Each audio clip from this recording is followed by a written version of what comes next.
Hello. Hello guys, mga unta. Maniod to tanga ko sudan is kamatis. Meron ta sudan gamay ra. Hindi nagluto si Bossing. Nang pagkain kasi lumabas sila. With matching ano ta. Saging.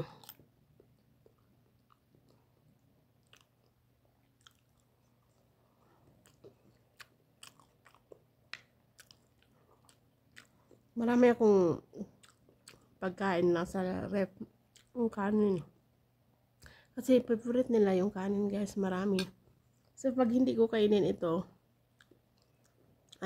itatapon lang din naman nila ito. So, kinabangan natin kasi maraming dito, maraming pagkain, bigas, maraming bigas per sacks yung binabili ng Bossing. Kaya hindi ako mag-worry na walang pagkain kasi hindi rin ako nagluluto ng ako lang kasi marami din naman kasing mga leftover food. Gagaya ng rice, ilalagay lang sa ref kaya no need to cook nga.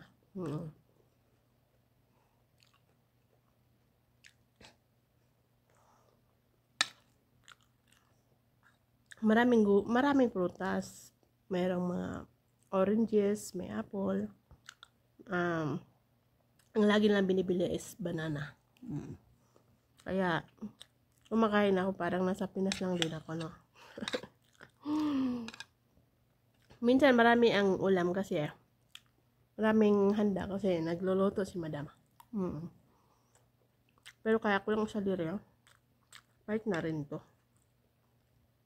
Hindi kasi yan sila kumakain mga tira-tirang pagkain.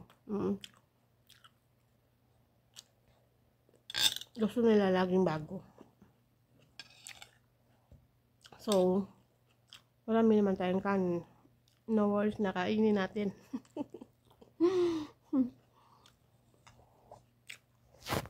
Minsan lang din kaya ganito guys na magkaroon ka ng employer na medyo yung ubunda sa pagkaon ba.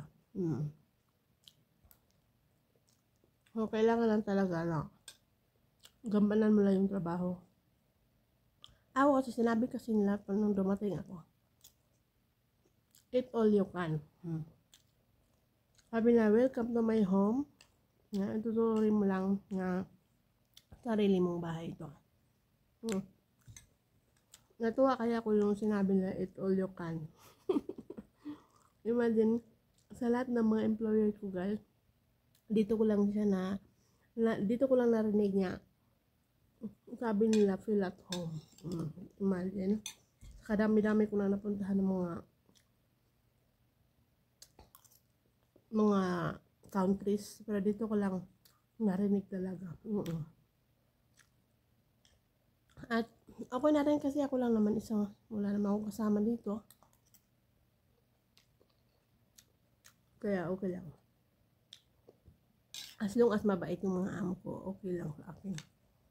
Hindi naman ako mapili ng pagkain kasi galing naman ako sa wala. Dobong Pinoy kaya tayo. Kaya lahat ng mga OFW pala ba na? Parang nasa Pinas lang ako guys. Kaya sa pamagitan ng social media, hindi na ako naging lonely. Kahit ako lang isa.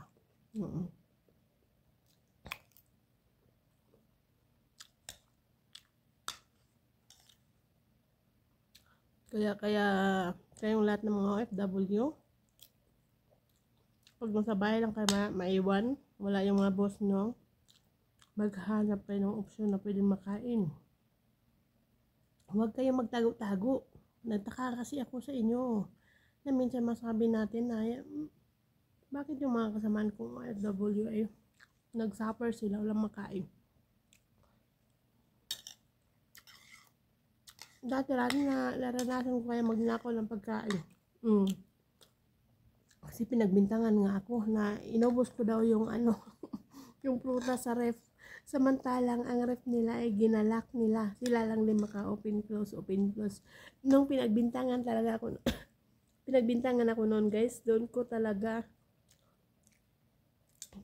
ginawang magnakaw ng pagkain. Noon doon ako sa Malaysia. Nandun ako sa Malaysia, imagine na yung mga anak ng amo ko ay ginalak nila yung refrigerator, yung off, unlock. Hindi, pag may kunan sila, ilalak lagi. Pinagbintangan pa ako na nagnakaw ako ng mga prutas. As in, wala talaga akong pagkain. Gutom na gutom ako sa Malaysia. Kaya, sabi ko, ayaw ko na pumunta ng mga Asian countries like Singapore, Malaysia, Hong Kong. Kaya ako nang bumalik sa mga ganyang country kasi mga Chinese talaga namang kuripot talaga yung mga Chinese guys. Pag yung kanin mahulog sa lamisa, kahit isang bote lang yung dalawang bote guys, pagagalitan ka talaga. Nung pumunta ko dito ng Middle East, sabi ng taga Malaysia ng lawyer ko dati, ano daw, saan daw maganda? Sa Malaysia or sa Middle East? Sabi ko talaga sa kanya, I love to work Middle East. Sabi niya, why? Sabi ko sa Middle East, maraming pagkain, lalo na kanin. Nako. Maghawa ka talaga sa rice doon kasi yung mga bossing ko bumibili na yung tag 2 sacks. 1 sacks per month talaga yan. Imagine mo sino bang hindi magutom guys? Yung sa Malaysia ko na-assign guys, 4 ang anak niya puro babae. 2 mag-asawaan sila. Imaginin mo ha, pag 7 ako guys, ang lulutuin kanin, alam mo ba yung rice cooker na ganyan kalaki ang cup? 6 sila kakain. So, wala nang matitira sa akin kung uubusin nila. Bibigyan man ako ng rice 3 kutsara. At saka yung ulam na gichap-chap na ang liit-liit.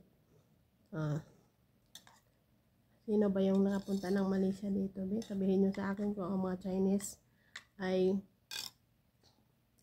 mababait at di kuripot. Tingnan mo dito sa akin guys. Sagana ako sa pagkain. Larong rice. Yung bossing ko kasi pag pumunta ng party yan guys, pag uwi niya, meron niyang bit-bit pa sa lubong sa akin yung kanin, ulam. Meron yan siya. Whole family talaga yan. Mag-bring house yan. Pag dapat nila kumain, sabi nila, Yala Lisa, kumain ka. Ganun sila.